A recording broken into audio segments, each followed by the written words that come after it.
সুপ্রিয় দর্শক, পবিত্র মাহে রমজানের শুভেচ্ছা আমন্ত্রণ জানাচ্ছি বাংলা ভাষার নিয়মিত আয়োজন সংবাদ পর্যালোচনা ও বিশ্লেষণধর্মী অনুষ্ঠান নিউজ অ্যান্ড ভিউজে। আপনাদের সঙ্গে আছে আমি ইরশান আসলা। দর্শক, এই অনুষ্ঠানে আমরা গেল দিনে উল্লেখযোগ্য সংবাদ সহ সমসাময়িক নানা বিষয় নিয়ে পর্যালোচনা করে থাকি। আর সেই পর্যালোচনায় অংশ নিতে আমার সঙ্গে দুজন অতিথি রয়েছেন।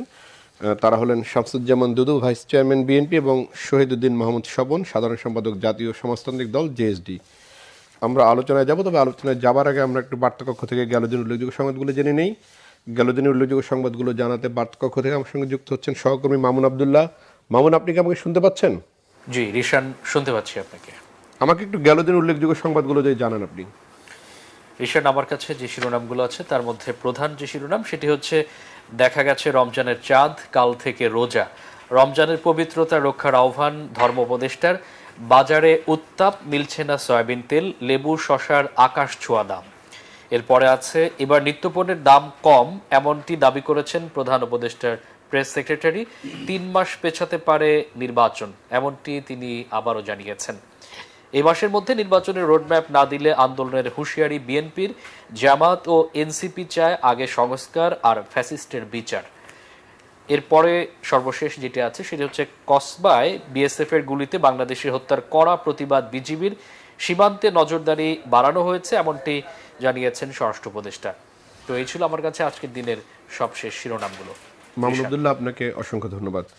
আমি আলোচনা শুরু করব। শামসুজ্জামান দুদু ভাই, আপনাকে দিয়ে শুরু করতে চাই। রমজান আসলে আমরা দেখি যে এক ধরনের বাজারে এক ধরনের অরাজকতা তৈরি হয় বা অস্থিরতা তৈরি হয়।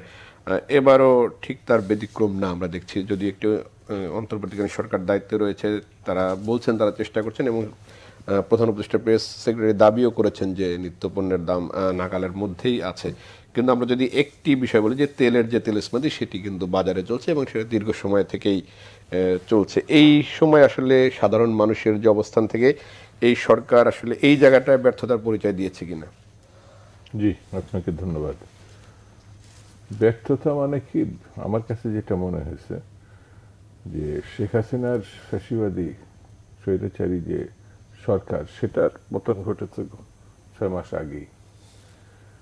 তো এই পতন ঘটার মধ্য দিয়ে মানুষের প্রত্যাশা ছিল, বিশেষ করে গরিব মানুষের, মধ্যবিত্ত বা নিম্নবিত্ত মানুষের, যে ওই সময় একটা ওপেন সিক্রেট ছিল, একটা সিন্ডিকেট, নানান পদের রাজনৈতিক ব্যবসায়িক সবাই মিলে বাজারটা নিয়ন্ত্রণ করতো। এবং এমন সময় কি শেখ হাসিনা সেই সময় বাণিজ্য মন্ত্রী যিনি, সেও বলেছে এর গায়ে হাত দেওয়া তার পক্ষে সম্ভব না, আমার যতদূর মনে হয়। তো স্বাভাবিক কারণে এই 24-এর পরিবর্তনের পরে এই পরিবর্তন তো ঐতিহাসিক পরিবর্তন, সবকিছু ছুঁয়ে গেছে, সবকিছু মানে ওলট ফলট হয়ে গেছে। তো মানুষের অনেক ছেলে শহীদ হয়েছে, মানে এক আধজন বললেন না, কয়েক হাজার, এবং হাজার হাজার এখনো পর্যন্ত বিছানায় শুয়ে আছে যারা এখনো সুস্থ না।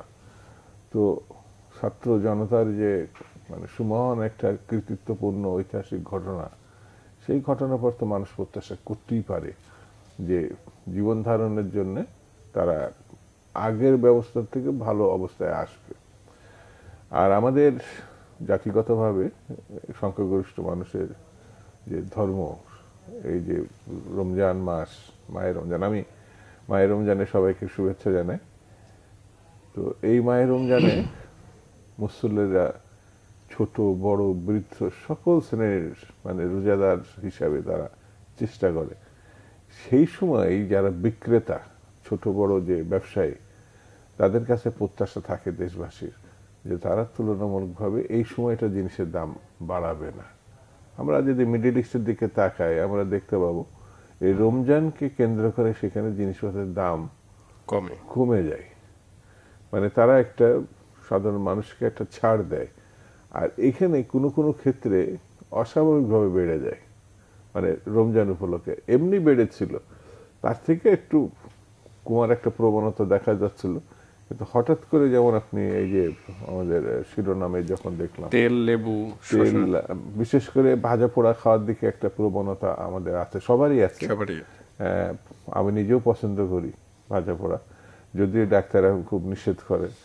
এবং এই সময় আমি যত টাকা শুনেছি, এই মানে তেলের ভাজা পোড়া খাওয়ার কারণে অনেকে ডাক্তারের কাছেও স্বর্ণপন্ন হয়, তারপরেও খায়। তারপর একটা না, এটা সব ফ্যামিলি কম বেশি, যারা বিরোধিতা করে তারাও খাচ্ছে, তো জেনে শুনেই খাচ্ছে। মানে একটা ঐতিহ্যগতভাবে একটা খাদ্যাভ্যাসে চলে আসছে। সারাদিন রমজান থাকার পরে তারা একটু লেবু, একটু আছে না শরবত যেটাকে বলে, সেটা খেতে চাই। তো এখন এই শসার দাম বেড়ে গেছে, লেবুর দাম বেড়ে গেছে, আমাদের সোয়াবিন তেল পাওয়া যাচ্ছে না।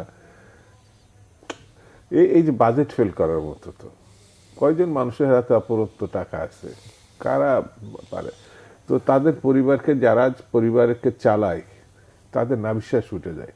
সেই জন্য আমি বলবো যে প্রেস সচিব সাহেব যাই বলুক না কেন, আমার কাছে মনে হয়েছে যে 6 মাস, এখন তো 7 মাস চলছে, 6 মাস আগেই প্রস্তুতি থাকার দরকার ছিল। যে কোনো এই যে পণ্য যেগুলো এই সময়ে বেশি ব্যবহার হয়, ছোলা বেশি ব্যবহার হয়, এইগুলোকে মানে ব্যবসায়ীদের সঙ্গে পরামর্শ করে, আমি বলছি না যে খড়ক হস্তে হতো, সবাইকে মিলেই মানে একটা চেষ্টা করে, তো একটা সরকারের ন্যাক। এখন যে জিনিসগুলোর দাম একটু কমের দিকে, মানুষ একটু স্বস্তি পাবে, তো সেই কারণে সরকারের তড়িৎ ব্যবস্থা নেওয়া। এই যে তেলের ক্ষেত্রে যারা আমদানিকারক বা এটা নিয়ন্ত্রণ করে, তাদের সঙ্গে বসা, কথা বলা, কিভাবে এটাকে সহজলভ্য করা যায়, এটা আমার কাছে মনে হয় খুব জরুরি। না হলে এই মাসটি মানুষ কষ্ট করলে মানে মানুষের আযাব না, ধর্ম দিক থেকে তো সুস্থতার লক্ষণ না। ধর্ম তো প্রত্যাশা করে যে এই সময়টা মানুষের সুমতি হবে, তাই না? সেই সুমতি যে যেখানেই থাকুক, যেভাবেই থাকুক, যেন মানুষ কষ্ট না পায়, আমি বলবো সেই দিকে সরকারের দৃষ্টি দেওয়া উচিত। শহীদুল মাহমুদ স্বপন ভাই, যেটি আসলে আমরা পতিত আওয়ামী লীগ সরকারের সময় আমরা দেখেছি যে বাজারে নানান পণ্য নিয়ে নানান সময় নানান ধরনের, এবং সে সময় সবচেয়ে বেশি প্রচলিত শব্দটি ছিল সিন্ডিকেট, এবং আরেকটি ছিল চাঁদাবাজি। চাঁদাবাজির বিষয়টি এই অন্তর্বর্তীকালীন সরকারও বলছে যে বাজারে এক ধরনের চাঁদাবাজি রয়েছে। সিন্ডিকেট না থাকলেও ব্যবসায়ীরা সরকারের কিছুটা চাপে রেখেছেন, এরকম কথা তারা বলছেন। যে বিশেষ করে আমরা যদি চট্টগ্রাম পোর্টে খাদ্যপণ্য থাকলেও সেটি তারা যথাসময়ে খালাস করছেন, এই অভিযোগটি করেছিলেন নৌ পরিবহন বিষয়ক উপদেষ্টা। সুতরাং এটি কি আসলে ব্যবসায়ীদের হাতে, বা এই যে সিন্ডিকেট যেটি শোনা যাচ্ছে, সেই জায়গাটাই আটকে আছে এখনো? হ্যাঁ, ধন্যবাদ আপনাকে, দুধু ভাইকে সালাম, আমার সিনিয়র রাজনীতিবিদ। প্রথমে আজকে প্রথম রমজান শুরু হতে যাচ্ছে, ধর্মপ্রাণ মুসল্লিদের আমরা শুভেচ্ছা জানাচ্ছি। একই সাথে আজকে একটি গুরুত্বপূর্ণ দিন, অগ্নিঝরা মার্চ শুরু হলো। আমাদের মুক্তিযুদ্ধের ইতিহাসে আজ থেকে যেই ঘটনাবহুল দিনগুলো ঘটেছে আপনারা জানেন, উত্তাল তরঙ্গ শুরু হয়েছিল, এবং একটু পরে 2 মার্চ হবে। সেদিন ছাত্র জনতার, লক্ষ ছাত্র জনতার পক্ষ থেকে ঢাকা বিশ্ববিদ্যালয়ের কলাভবন প্রাঙ্গণে তৎকালীন পূর্ব পাকিস্তানের মাটিতে স্বাধীনতার পতাকা উত্তোলন করবার মধ্য দিয়ে জাতীয় বীর আসম মাহমুদ, তৎকালীন ডাকসুর ভিপি ছিলেন, তিনি স্বাধীনতাকে অনিবার্য করে তুলেছিলেন, বা স্বাধীনতার ঘোষণাকে। আমি গভীর শ্রদ্ধার সাথে তাকে স্মরণ করছি আজকের এই দিনে। যেই প্রসঙ্গটি এনেছেন, সে দুদুভাই চমৎকার করে কথাগুলো বলেছেন। আমাদের প্রথমে একটা বিষয় আমি বলতে চাই, সেটি হচ্ছে যে এই সরকার, অন্তর্বর্তীকালীন সরকারের সময়টায়, আমরা পতিত সরকারের সময়, ফ্যাসিস্ট সরকারের সময় ব্যবসায়ীদের এই সরকারকে বারবার দরকার, সে স্লোগানগুলো দেখেছি। মোটা দাগে সমস্ত ব্যবসায়ীরাই কিন্তু সরকারের ইচ্ছাই হোক অথবা অনিচ্ছাই হোক এক ধরনের তল্পি বিভাগে পরিণত হয়েছিল, এবং সেই সুবিধাগুলো তারা ভোগ করেছে। এখন প্রশ্ন হচ্ছে, ব্যবসায়ীদেরকে বাদ দিয়ে তো সরবরাহ ব্যবস্থা, আমদানি, এগুলাকে বিবেচনা রাখা যাবে না, সরকার তো এগুলো করতে পারবে না। আমি দুদুভাই নিশ্চয় একমত হবেন, আমি খুব ভালোভাবে লক্ষ্য করার চেষ্টা করেছি, ব্যবসায়ীদের সাথে সরকারের যে সৎ ব্যবসায়ী অথবা ভালো ব্যবসায়ী অথবা আমদানি প্রক্রিয়াকে, সরবরাহ ব্যবস্থাকে ঠিক রাখবার জন্য, যারা যারা অতীতে সুযোগটা পায়নি তাদেরকে সুযোগ করে দেওয়ার জন্য সে ব্যবসায়ীদের সাথে সরকারের ঘনিষ্ঠ কোনো বৈঠক হয়েছে আমার জানা নেই। আপনারা দেখেছেন কিনা জানি না। এটি একটি গুরুত্বপূর্ণ বিষয়। দুদুভাই যেটা বললেন 6 মাস আজ থেকে প্রস্তুতি নেওয়ার কথা, ধরে নিলাম অন্তর্বর্তীকালীন সরকার একটা ফ্যাসিস্ট সরকারকে উৎখাত করার মধ্য দিয়ে ক্ষমতায় এসছে, অনেক আগোছালো ব্যবস্থার মধ্য দিয়ে সরকারকে প্রতিদিন তার কাজকর্ম চালাতে হচ্ছে। এর ভিতরে 160 থেকে 70টি আন্দোলন মোকাবেলা করতে হচ্ছে, অথবা এটাকে মিনিমাইজ করতে হচ্ছে, অনেক তাদের কাজ। কিন্তু যেই নিত্যপণ্য, যে বিষয়টা সবচেয়ে গুরুত্বপূর্ণ আমাদের মানুষের জীবনে, যেটি আমরা গত ফ্যাসিস্ট সরকারের সময় দেখেছি, নিত্যপণ্য নিয়ে যখনই আমরা কথা বলবার চেষ্টা করেছি, দাবি উত্থাপন করার চেষ্টা করেছি, আমাদেরকে হাস্যকর অনেকগুলা কথা বলা হয়েছে। আমাদের কাঁঠাল খেতে বলা হয়েছে, আমাদেরকে অন্য অন্য অনেক কিছু খেতে বলা হয়েছে। তো আমরা নিশ্চয়ই সেটি প্রত্যাশা করেন আজকের আমার জনগণ।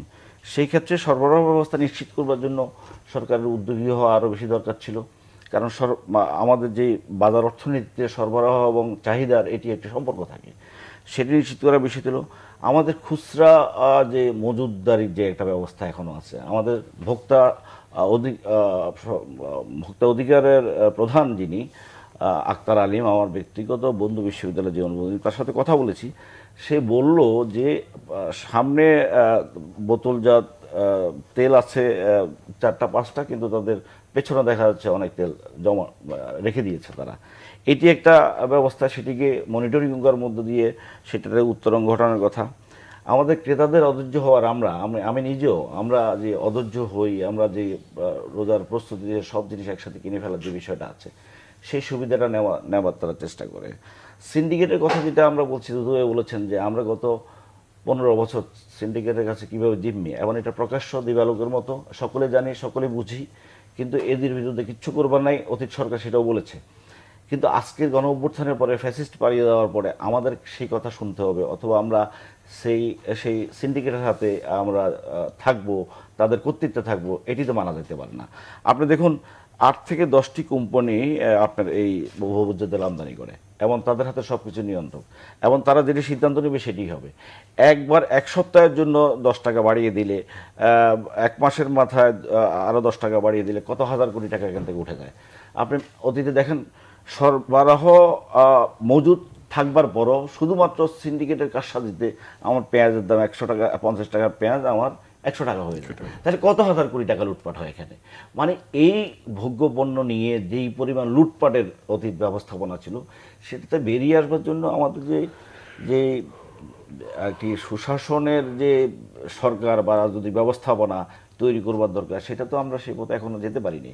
সুতরাং সব কিছু মিলিয়ে এটা বলতে হবে যে আমাদের সাধারণ মানুষের জীবনমান, যেটি আমরা দেখি যে তাদের যে জীবন নাবিশ্বাস হয়ে উঠছে, এবং এই জায়গার থেকে উত্তরণ ঘটাবার জন্য মানুষের যে গণ অভ্যুত্থানের মতো যে প্রত্যাশা তৈরি হয়েছে সরকারের কাছে, রাজনৈতিক দলসমূহের কাছে, তারা মনে করছে যে এই যে রাজনৈতিক দলসমূহ 17 বছর এই ফ্যাসিস্টের বিরুদ্ধে লড়াই করেছে, জুলাই গণ অভ্যুত্থানের মধ্য দিয়ে ছাত্ররা জীবনবাজি রেখে আত্মহতি দিয়ে এটি সরকার এনেছে। সুতরাং তাদের প্রত্যাশা তো অতীতের মতো না, তার থেকে অনেক অনেক বেশি প্রত্যাশা।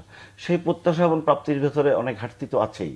সেই ঘাটতিকে মেনে নিয়েই আমরা চলছি। আমরা প্রত্যাশা করতে চাই যে এই ব্যবস্থা দ্রুত কেটে উঠবে, এবং আমাদের প্রেস সেক্রেটারি যেটি বলছেন, অতীতের সরকারগুলো সেভাবে ব্রিফ করেন, সেভাবেই বলেন, এটি তার ধারাবাহিকতাই। কিন্তু আমরা মনে করি এর মধ্য দিয়ে সমস্যা সমাধান না, যেখানে যে সমস্যা আছে সেটিকে সমাধান করবার চেষ্টা করা উচিত। আপনার পরিবহনের চাঁদাবাজি কিন্তু এখনো বন্ধ হয়নি। আমাদের যেখানে মানে বাজার ব্যবস্থাপনা, যেটি আমাদের প্রান্তিক পর্যায় থেকে আমাদের মহানগরে যে নিয়ে আসার যে পথে চাঁদাবাজি, অথবা যে মধ্যস্বত্বভোগীদের যে কথা আমরা অতীতে শুনে এসেছি, সেটি তো কোনো কিছুরই পরিবর্তন হয় না। সুতরাং এর থেকে ভালো কিছু পাওয়ার তো কথা হয় না।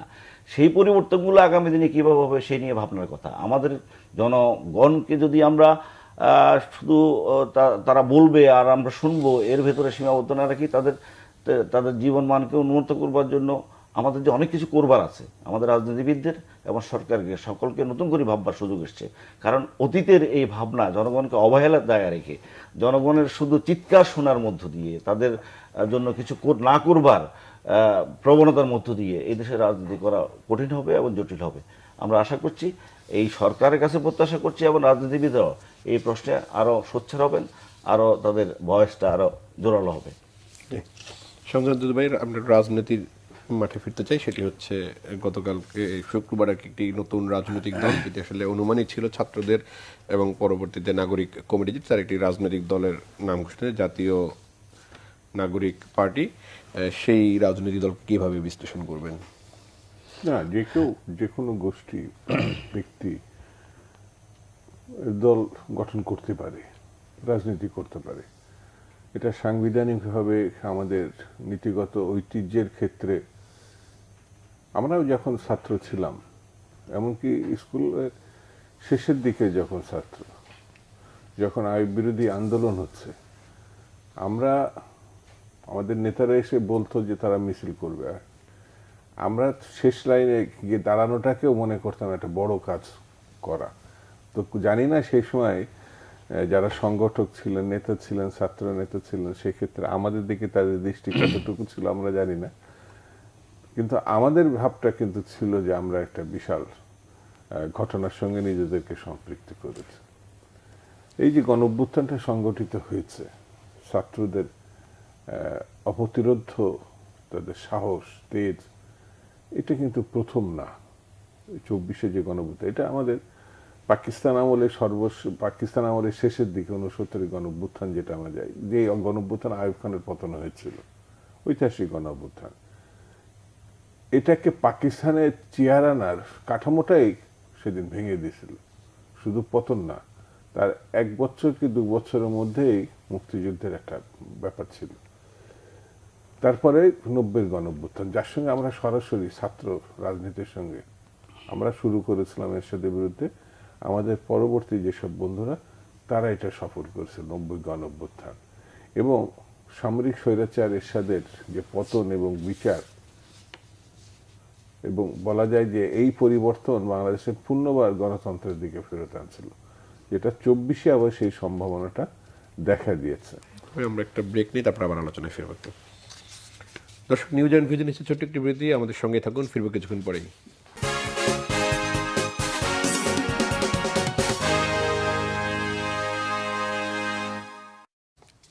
দর্শক, বিরতির পর আবার স্বাগত জানাচ্ছি নিউজ অ্যান্ড ভিউজে। যদি আমরা আলোচনা করছিলাম 24-এর গণ অভ্যুত্থান প্রসঙ্গে, আপনি যাচ্ছিলেন রাজনৈতিক দল গঠন। তো আমি যেটা বলছিলাম যে এই 24-এর এটা হচ্ছে গণ অভ্যুত্থানের ধারাবাহিক একটা রূপ, সেটা গণতন্ত্র প্রত্যাশা, মানুষের অধিকার প্রত্যাশা। আমি ধন্যবাদ জানাই যেসব তরুণ বন্ধুরা, ছাত্ররা, দেশবাসী শহীদ হয়েছেন, যারা হাসপাতালে আছেন, আমি তাদের প্রতি শ্রদ্ধা জানাই এবং সরকারের দৃষ্টি আকর্ষণ করি যেন যারা শহীদ হয়েছেন তাদের পরিবারের দায়িত্ব নেওয়া, শুধু এই সরকার না, পরবর্তী সরকারকেও এই দায়িত্ব অব্যাহত রাখতে হবে। কারণ অনেক সময় পরিবর্তন, মুক্তিযুদ্ধ, এসব স্বাধীনতা সবকিছু আসার পরে পরবর্তীতে যারা আসে, শহীদগুলোরা পরিবার কেন্দ্রিক, মানে তারাই সেই অসহ্য যন্ত্রণা, সন্তান হারালো, এটা যেন তাদেরই মধ্যে, এবার যেন এটা না হয়। যদিও সরকার কিছু কিছু সিদ্ধান্ত নিয়েছে, এটা আরো ভালোভাবে নেওয়া, চিকিৎসার জন্য প্রয়োজনে বিদেশে পাঠানো, যেগুলো জটিল, তো এটা নেওয়ার মধ্য দিয়ে জাতির কৃতজ্ঞতা পাশে আবদ্ধ হতে পারে। কিন্তু যারা শিক্ষার্থী হিসাবে, ডক্টর ইউনূসও উল্লেখ করেছেন, শিক্ষার্থীদের অধিকার আছে তাদের দল গঠনে, তাদের স্বপ্নগুলো পূরণের জন্য। শিক্ষার্থীরা কিন্তু ছাত্র রাজনীতি করে, এবং এটা আমাদের ঐতিহ্যগতভাবে বিভিন্ন সংগঠন আছে, ছাত্রদল, ইউনিয়ন, যেটা নিষিদ্ধ ঘোষিত ছাত্রলীগ বা ইসলামী ছাত্র সংগঠন আছে, কিন্তু জাতীয় সংগঠন, অর্থাৎ তারা রাজনৈতিক দল গঠন। তো এখান থেকে কিন্তু এই ছাত্র সংগঠনগুলো থেকে পাকিস্তান আমলে দেখা যাবে অধিকাংশ ভালো ছেলেরা পরবর্তী সময়ে তারা সিভিল সার্ভিসে গেছে, অর্থাৎ চাকরিতে গিয়ে কেউ বিশ্ববিদ্যালয়ে শিক্ষকতায় গেছে, তারপরে তারা কেউ একটা বড় অংশ ছাত্র রাজনীতিতে গেছে, কিন্তু শিক্ষার্থী থাকা অবস্থায় রাজনৈতিক দল গঠন করে নাই বা রাজনৈতিক দলে সরাসরি যায় নাই, নেয়ও নাই, কিন্তু এখন তারা সরাসরি এই রাজনৈতিক দল করছে। আমার কাছে আমি খুব খোঁজার চেষ্টা করেছি যে তাদের কর্মসূচিটা কি। যেমন আমি ছোট একটা দুটো লাইন উল্লেখ করি। 19 দফা কর্মসূচি বিএনপির, বাংলাদেশি জাতীয়তাবাদের বিষয়, উৎপাদনমুখী শিক্ষা ব্যবস্থা, ছাত্র রাজনীতির মূল স্লোগান। তো এখন তারা যে স্লোগানগুলো দিয়েছে, কিন্তু তাদের লিটারেচারটা কিন্তু একেবারে অনুপস্থিত। তারা কোন দিকে?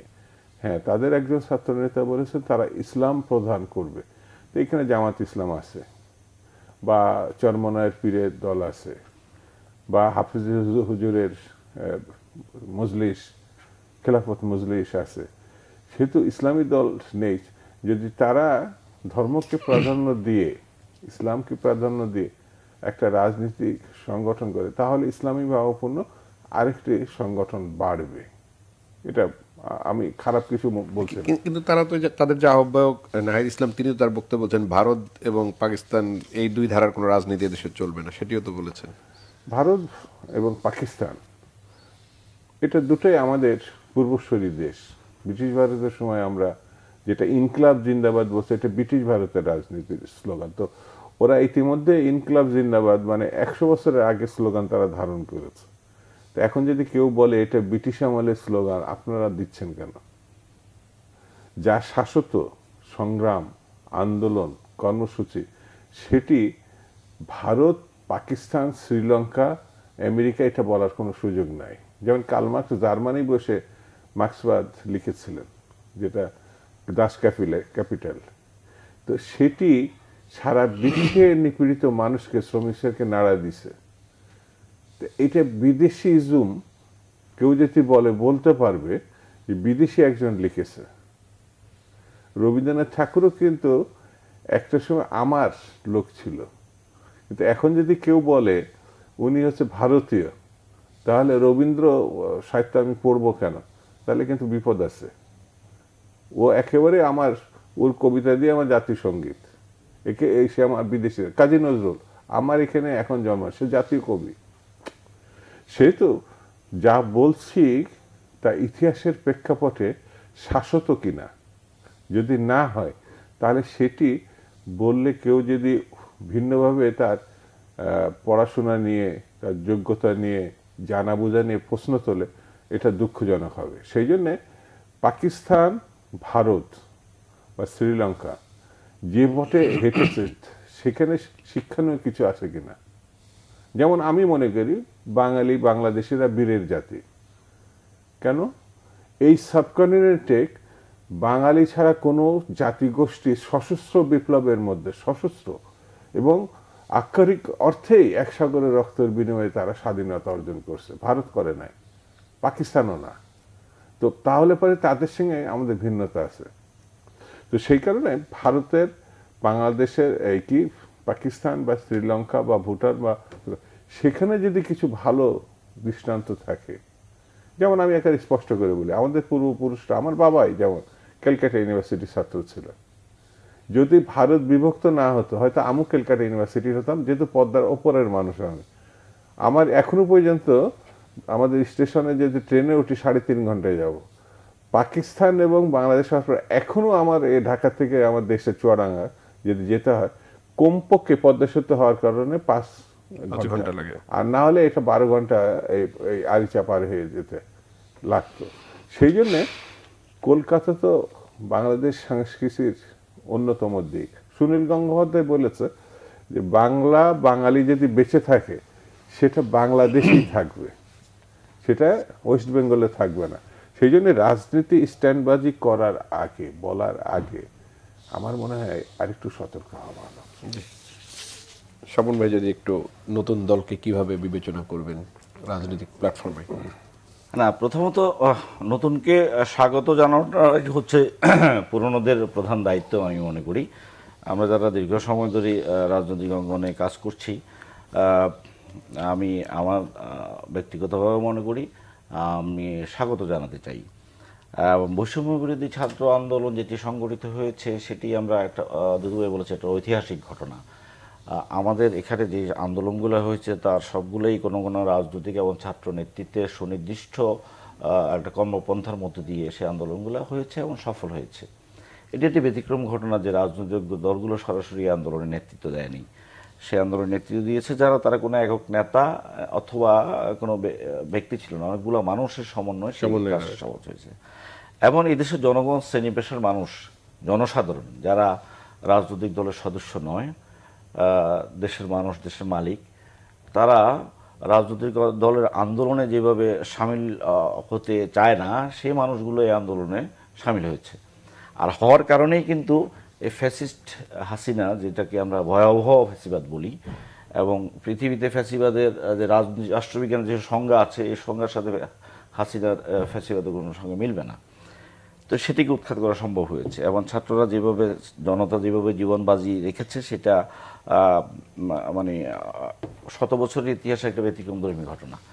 তার মধ্য দিয়ে যে নতুন আকাঙ্ক্ষাটা তৈরি হয়েছে মানুষের ভেতরে, যদিও দুদু ভাইদের দল বিএনপি এবং আমরা গণতন্ত্র মঞ্চ আমাদের দল সহ আমরা দীর্ঘ সময় ফ্যাসিবাদ বিরোধী আন্দোলনে থাকার কারণে আমরা 31 দফা কর্মসূচি প্রণয়ন করেছি।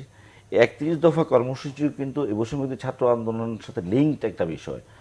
বিষয়টা এরকম যে আমরা শুধু হাসিনাকে পালাতে বা পদত্যাগে বাধ্য করবার জন্য এই লড়াইটা করিনি, একই সাথে আমরা বলেছি যে ফ্যাসিবাদী শাসন ব্যবস্থা যেটি আছে সেটিকেও আমরা উচ্ছেদ করব। কারণ যেই বাহনের উপর দাঁড়িয়ে, যে ব্যবস্থাপনার উপর দাঁড়িয়ে শেখ হাসিনা সমস্ত রাষ্ট্রযন্ত্রকে এক বিন্দুতে নিয়ে এসে মানুষকে নিষ্পেষিত করছে, সেখান থেকে উদ্ধার করতে হলেও শুধু শেখ হাসিনা নয়, তার যে ব্যবস্থাপনা সেটিকেও আমরা উচ্ছেদ করতে হবে। সেই জন্য আমরা 31 দফা কর্মসূচি রূপায়ণ করেছি এবং তার ভেতরে অনেকগুলো সংস্কারের প্রস্তাবনা আছে, আপনি নিশ্চয়ই জানেন। এবং অন্তর্বর্তীকালীন সরকারের সেই সংস্কারের প্রস্তাবনা নিয়ে এগুলোই কাজ করছে। তো যেটি বলছিলাম, এই জন্য এদের যে আকাঙ্ক্ষা তৈরি হয়েছে সেটিকে ধারণ করবার লক্ষ্যে তারা যে একটি রাজনৈতিক দল তৈরি করবার চেষ্টা করছে, এটিকে সাধুবাদ জানাতে চাই, প্রত্যাশা করতে চাই। আগামী দিনে এটি প্রায়োগিক ক্ষেত্রে এটি প্রমাণ হবে যে লক্ষ্য বা যে উদ্দেশ্যের কথা তারা বলছে, অনেক ত্রুটি বিচ্ছুতি থাকবার পরও, অনেক কথার বডি ল্যাঙ্গুয়েজ থেকে অনেক বিষয়ে আমাদের রাজনীতিবিদদের পক্ষ থেকে সমালোচনাও আছে, কিন্তু এরপরও এই সাহসের যে জায়গা, সেই জায়গার উপর দাঁড়িয়ে আগামী দিনে তারা যদি নতুন বাংলাদেশ তৈরি করবার ক্ষেত্রে ভূমিকা রাখবার যে প্রত্যাশা ব্যক্ত করছে, সেই পথ চলা যদি তাদের সঠিক হয়, সঠিক পথে পথ চলতে পারে, নিশ্চয় বাংলাদেশ নতুন কিছু পাবে। আর একটি কথা বলতে চাই, যেটি দুদুভাই যেটা বলছেন, পাকিস্তানপন্থী অথবা ভারতপন্থী, এই যে একটা আমার কাছে বিস্তৃত রকম একটি স্লোগান মনে হয় বাংলাদেশের প্রেক্ষিতে।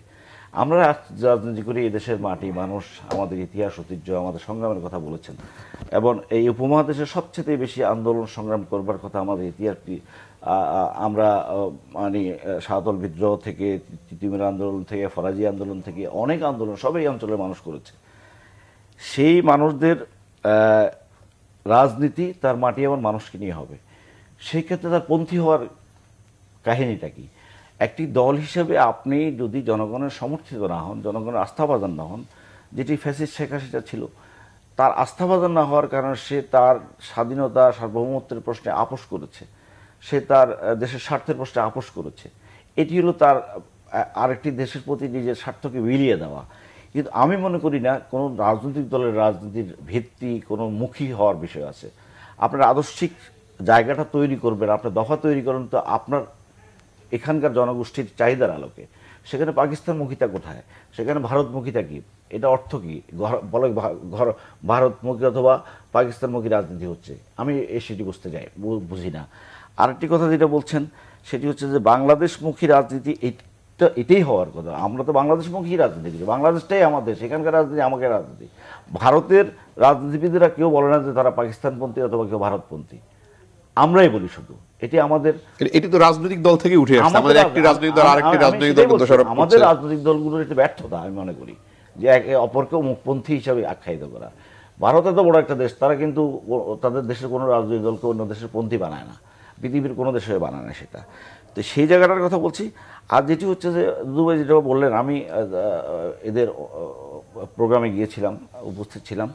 তারা একটা বহুত্ববাদী রাজনীতি এবং সমাজ, ইনক্লুসিভ রাষ্ট্র ব্যবস্থা হচ্ছে। সেখানে ইসলাম ভাবাদর্শের ভিত্তি হিসাবে আমি তাদের বক্তব্য লক্ষ্য করিনি। তারা সবাইকে নিয়ে রাজনীতিটা করবার কথা বলেছে এবং জন আকাঙ্ক্ষার বাংলাদেশ তৈরি করবার লক্ষ্য নির্ধারণ করেছে এবং বৈষম্যমুক্ত একটি সমাজ তৈরি করবার তারা স্বপ্ন দেখছে এবং বাংলাদেশে বিভাজনের রাজনীতি যেন না হয় সেই প্রত্যাশা তারা ব্যক্ত করেছে। আমাদের বিতর্ক থাকতে পারে, আমার ইডিওলজিক্যাল জায়গায় আপনার সাথে আমার পার্থক্য থাকতে পারে, কিন্তু আমরা যে বিভাজিত হয়ে যাই সেই প্রশ্নে আমাদের ঐক্যবদ্ধ হওয়াটা খুব জরুরি। তারা সেই আহ্বান জানিয়েছে। এই জায়গাগুলোকে এখন প্রশ্ন হচ্ছে যে আপনার তাদের পথ চলা নিয়ে অনেক প্রশ্ন থাকতে পারে। তাদের ছাত্র, দুদুভাই যেটা বললেন যে ওরা ছাত্র হিসাবে রাজনৈতিক দল গড়বে কিভাবে, কিন্তু যারা আজকে জাতীয় নাগরিক কমিটি গঠন করেছে তারা কিন্তু এখন আর ছাত্র রাজনীতির প্রতিনিধিত্ব করছিল না। তারা বৈষম্যবিরোধী ছাত্র আন্দোলনে ছিলেন, কিন্তু তখনও তারা অনেকেই ছাত্র তাদের শেষ হয়ে গিয়েছে। সুতরাং সেই অর্থে তারা ছাত্র নন এবং তারা জাতীয় রাজনীতিতে পদার্পণ করছেন। সেই লক্ষ্যে তরুণ নির্ভর নতুনদের তারুণ্যের যে চিন্তা, তারুণ্যের যে সাহস, তারুণ্যের সব কিছু পাল্টিয়ে দেওয়ার যে স্বপ্ন, সেই স্বপ্নটাকে আমরা রাজনৈতিক অঙ্গনের মানুষ যারা আছি আমরা এটিকে ধারণ করবার ক্ষেত্রে আর একটু উদারতা দেখানোর বিষয় আছে বলে আমি মনে করি, এবং প্রত্যাশা করা উচিত তারা যেন ভালো কিছু করে। এই ভালো কিছুর থেকে রাজনৈতিক দলসমূহ আমরা শিখতে পারবো। আরেকটি কথা বলতে চাই, তারুণ্যের যে নতুন চিন্তা থাকে সেই চিন্তাগুলোকে আমাদের যে ট্রেডিশনাল পলিটিক্যাল আমরা অ্যাপ্রোচের ভিতরে আছি দীর্ঘ সময় ধরেই, আমাদের রাজনৈতিক দলসমূহ আছে, আমি মনে করি এই চিন্তাগুলোর সাথে আমাদের ইন্টারাকশন হওয়া উচিত। তারা কি ভাবছে, কেমন করে ভাবছে, তার ভাবনাটা কতটুকু প্রায়োগিকভাবে সঠিক, সেই জায়গায় আমাদের চিন্তার এক্সচেঞ্জ করবার বিষয় আছে এবং তার থেকে আমরাও নিতে পারি, আমাদের থেকেও তারা নিতে পারে। তারা আরেকটা কথা বলবার চেষ্টা করেছে, তারা তরুণদের নিয়ে দল করলেও তারা প্রবীণ রাজনীতিবিদ, অভিজ্ঞ রাজনীতিবিদ যারা আছেন তাদের সহযোগিতা চান, দেশবাসীর কাছে তারা সেটা প্রত্যাশাও করেছেন। সুতরাং সেই জায়গায় আমাদের এইটুকু আমরা মানে তাদের চিন্তাকে ধারণ করবার ক্ষেত্রে আমরা সহযোগিতার জায়গাটাও রাখতে পারি। একই সাথে যেসব বিচ্যুতির কথা আলোচনা হয়েছে, এটি তো দল সমাবেশ করবার ক্ষেত্রে সরকারের পৃষ্ঠপোষকতার প্রশ্নে, এই প্রশ্নগুলো থেকেই যায়। এই প্রশ্নগুলোর থেকে ভবিষ্যতে তারা কিভাবে উত্তরণ ঘটাবে এ দায়িত্ব তাদের। আমরা একজন উপদেষ্টা পদত্যাগ করেছেন, আরও দুজন উপদেষ্টা আছেন। আমরা এটি নিশ্চয় প্রত্যাশা করতে চাই না যে সরকারের সহযোগিতায়, সরকারের অনুকম্পা নিয়ে বাংলাদেশের যে অভ্যুত্থান বা বিপ্লব যাই বলি না কেন, যারা এর নেতৃত্ব দিয়েছে তারা সেই পথে গিয়ে একটি রাজনৈতিক দল পরিচালনা করবে অথবা গড়ে তুলবে।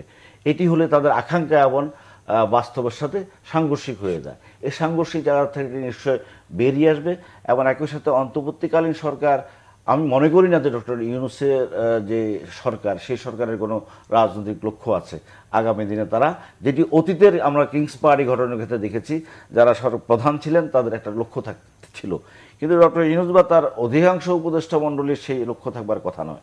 এবং তারপরও তাদের অনুগ্রহ যদি আমি পাই, সেটা কিন্তু তাদেরকে প্রশ্নবিদ্ধ করবে। সেই প্রশ্নবিদ্ধের জায়গা থেকে তারা দূরে থাকবেন এবং এই ছাত্রদের যারা নেতৃত্ব দিয়েছিল তারা যে লড়াই সংগ্রামটা করছে, তারা রাজপথে থেকে জনগণের সমর্থন নিয়ে, জনগণের ভালোবাসা নিয়ে তারা যেই লক্ষ্য নির্ধারণ করেছে, যদিও এখনও পরিষ্কার না সব কিছু, আমরা সামনে জানবো, তাদের ইশতেহার এখনো হয়নি, সেটি পড়লে জানলে আমরা বুঝবো তারা কি করতে যাচ্ছে। মোটা দাগে যেটুকু দেখেছি তাতে করি সেই জায়গায় পৌঁছানোর ক্ষেত্রে তারা জনগণের ভালোবাসা এবং সাহস এই দুটো মিলিয়ে এগিয়ে যাবে এই প্রত্যাশা করছি। জি, তুমি একটা বিষয় তারা যেটি বলছেন যে স্বাধীনতার পর থেকে যে জন আকাঙ্ক্ষা বাংলাদেশের বা জনগণের যে নাগরিক রাষ্ট্র যেটি, সেটি আসলে পাওয়া যায়নি রাজনৈতিক দলগুলোর মাধ্যমে, সে জায়গায় তারা সেকেন্ড রিপাবলিকের কথা বলছেন। এবং তারা আরেকটি বলছেন যে মতের পার্থক্য থাকতে পারে, ধারণার পার্থক্য থাকতে পারে, কিন্তু বাংলাদেশ প্রশ্নে আমরা সবাই এক, এই আহ্বানটা তারা জানিয়েছেন। এইটাকে আপনি আসলে কি সেকেন্ড রিপাবলিক এবং এই যে তাদের আহ্বান, এটিকে আসলে কিভাবে বিশ্লেষণ করবেন? প্রথম কথা, আপনি বাংলাদেশে এটা পাওয়া যায় নাই, মানে তাদের কথা। হ্যাঁ, যদি আমি তাদের কথার সঙ্গে সুরের সঙ্গে মিলাই বলি যে কৃষিক্ষেত্রে মানে 7.5 কোটি মানুষকে শেখ মুজিব খাওয়াতে পারে নাই, মানে 72-75 তার জীবিত অবস্থাকালে দুর্ভিক্ষ সৃষ্টি হয়েছে। আবার শহীদ জিয়া রহমানের সময় এই দেশে চাল রপ্তানি করা সম্ভব হয়েছে। শেখ মুজিব সাহেব রক্ষী বাহিনী করে মানে শেয়ার শিকদারকে হত্যা করেছেন, 40,000 বিরোধী দলের নেতা কর্মীকে হত্যা করেছেন। এটা যেমন সত্য, ঠিক তেমনি তার পতনের পর, নির্মম পতনের পরে পরবর্তী সরকার কিন্তু এই জায়গা থেকে দেশকে বের করে নিয়ে আসছে। শহীদ জিয়া রহমানের সময় বের করে নিয়ে আসছে।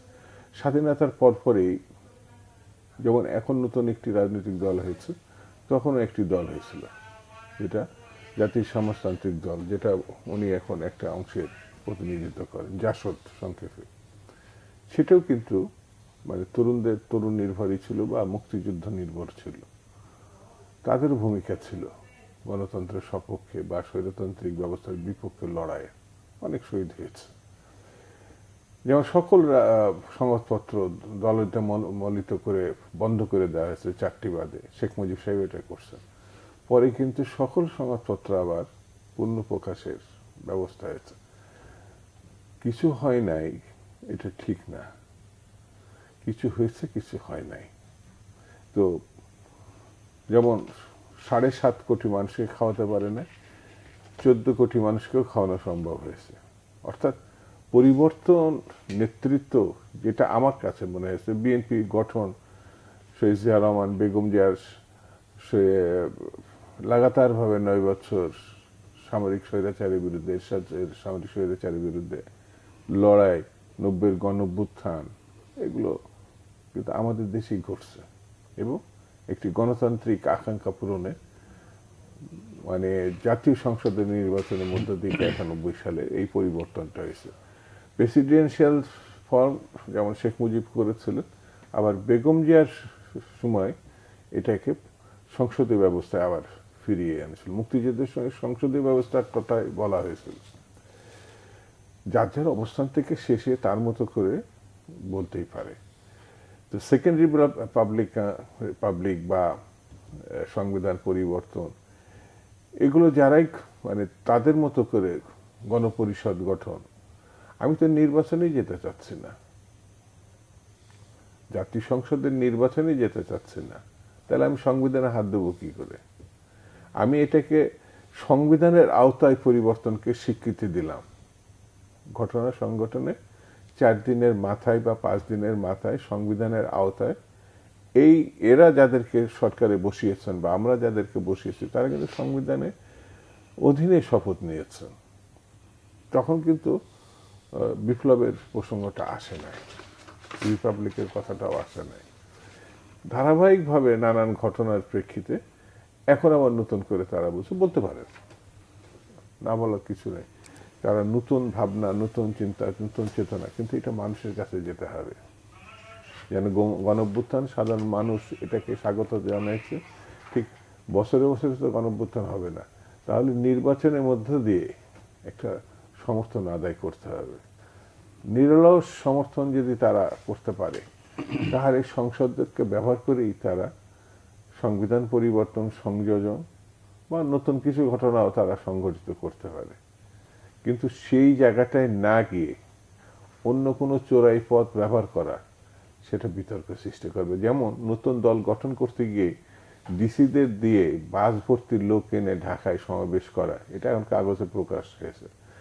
এখন প্রধান উপদেষ্টার সচিব বলছেন যে বাসটাই শুধু জোগাড় করে দিচ্ছে, অর্থ দিয়ে নাই। তো কেউ বলে না ঠাকুর ঘরে কে রে সে যে কলা খায় না, এটা বলার দরকার নাই। ঠাকুর ঘরে কেউ আসে, সে কি করছে সে জানে। তো উনি অর্থ দেন নাই, এটা তো আমরা জিজ্ঞাসা করি নাই। বাদ যে দিচ্ছেন, যেমন চিঠি প্রকাশ পেয়েছে তার 2 দিন আগে যদি প্রেস সচিব বলতেন আমরা বাস সংগ্রহ করছি কিন্তু টাকা দিচ্ছি না, তাহলে চিঠি পাওয়ার পরে এই কথা ঠিক না। আর আমার কাছে মনে হয়েছে এই তরুণদেরকে সহায়তার নামে তাদেরকে বিভ্রান্ত করা এবং চিহ্নিত করে দেওয়া, এটা সরকারের উচিত হয় নাই। সরকার তাদের সমর্থন, যেমন ডক্টর মোহাম্মদ ইউনূস সাহেব অত্যন্ত বিচক্ষণ ব্যক্তি, কিন্তু তিনি তার নির্দেশনায়, তার পরিকল্পনায়, তার উৎসাহে, তার বাস সরবরাহকারী, তার অর্থে এই দল গঠন হয়েছে, এটা যদি কেউ বলে তো সেটা তো তার পক্ষে অস্বীকার করা কঠিন। কারণ দল গঠনের প্রাক্কালে তিনি বলছেন যে ছাত্রদের বা শিক্ষার্থীদের দল গঠনে এই কারণে করতে হবে, তাদের কিছু স্বপ্ন আছে, আকাঙ্ক্ষা আছে, সেটাকে ধরে রাখ। তো ডক্টর মোহাম্মদ ইউনূস সম্ভবত তাদের প্রধান মানে অলিখিত প্রধান উপদেষ্টা। যদি কেউ দাবি করে তখন তিনি এটাকে কিভাবে ব্যাখ্যা করবেন? এইসব প্রশ্ন এই কারণে আছে, যে কেউ দল গঠন করতে পারে। অভিনন্দন করি আর না করি এটা কিছু যায় আসে না। যেমন তারা ছাত্র বৈষম্য ছাত্র আন্দোলন করেছে, এটা আমরেলা বিশেষ। ওখানে ছাত্রলীগ থেকে যে ছেলেটা ছিল সাধারণ সদস্য, ওই সূর্য সেনে বা মহসিনে, সে ছাত্রলীগ করতো, অথবা ইউনিয়ন করতো, সাধারণ ছেলে। মূল সংগঠনগুলো তারা ব্যানারকে নামিয়ে দিয়ে ওই ছাত্র ওই আমরেলার নিচেই গেছে, সকল ছাত্র সংগঠন, তাতে স্বনামে না। তো কেউ কেউ আবার যেমন শিবির দাবি করছে যে আমরা ছাত্রলীগের মধ্যেই ছিলাম হলে থাকার জন্যে। তার মানে ছাত্রলীগের যে ছেলেটি ছাত্রলীগের নামে ছিল, তাহলে তার হাতে যে হকি স্টিকটা ছিল সেটা কি শিবিরের না ছাত্রলীগের? এটা আমার কাছে মনে হয়েছে। তাহলে ওই ছেলেটি যদি ছাত্রলীগের নামে কাউকে ধর্ষণ করে থাকে, কোনো ছাত্রীকে নির্যাতন করে থাকে, সেটা কি শিবিরের ওর ভিতরে ছিল, মানে অদৃশ্যভাবে? ওই কি ধর্ষণ করছিল মানে হলে থাকার জন্য তাদের সঙ্গে তাল দিয়েছিল? কেউ যদি বলে, আপনি সেটাকে কিভাবে ব্যাখ্যা করবেন? অনেকে বলছে গুপ্ত সংগঠন। ভাই, ছাত্র দল বা ইউনিয়ন বা অন্যরা, এমনকি শিবিরও তো স্বনামে যায় নাই। 2014 সালে মানে সবগুলো রাজনৈতিক দলের অবস্থা তো মোটামুটি একই রকম ছিল, এর মধ্যে জামাতকে নিষিদ্ধই করা হয়েছে। তো এখন আমার কাছে যেটা প্রশ্ন, এটা পরিষ্কার হওয়ার দরকার। মানে এই যে দাবিনামা, যেমন এখন বৈষম্য বিরোধী ছাত্র সংগঠন, এটা বৈষম্য বিরোধী না, তারা একটা রাজনৈতিক ছাত্র সংগঠন হয়েছে। তারা বলছে যে আমরা কারোর লেজের বৃত্তি করব না, মাইন্ডেড। অন্যান্যরা বিভিন্ন অঙ্গ সংগঠন, বিভিন্ন রাজনৈতিক দলের। এখন দেখা যাচ্ছে বৈষম্য এবং বিরোধী, আর ওটার নাম কি, নাগরিক কমিটি ছিল, কমিটি, জাতীয় নাগরিক পার্টি। না না না না, কমিটি, না, নতুন যেটি দল হয়েছে সেটা জাতীয় নাগরিক পার্টি। পরে বাদ দেন, নাগরিক কমিটি, তারপরে এটা করছে নাকি? তাহলে বৈষম্য বিরোধী ছাত্র সংগঠনটি কি পার্টির ছাত্র সংগঠন কিনা? তারাই তো রাজনৈতিক দল গঠন করলো নাকি?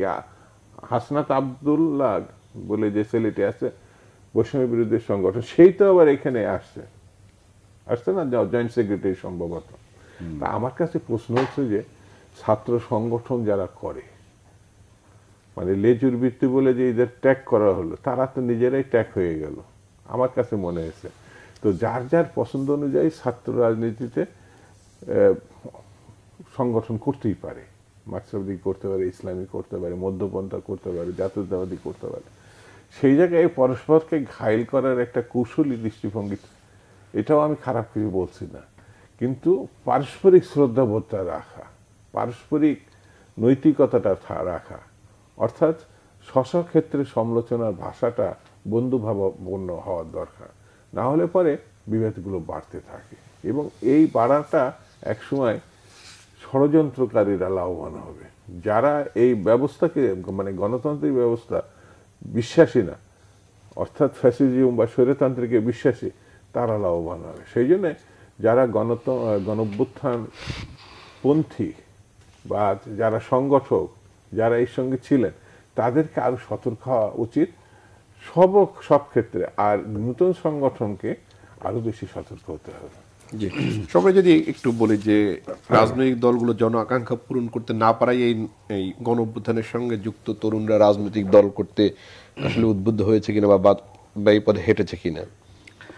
না, সেটি তো একভাবে বলতেই পারেন।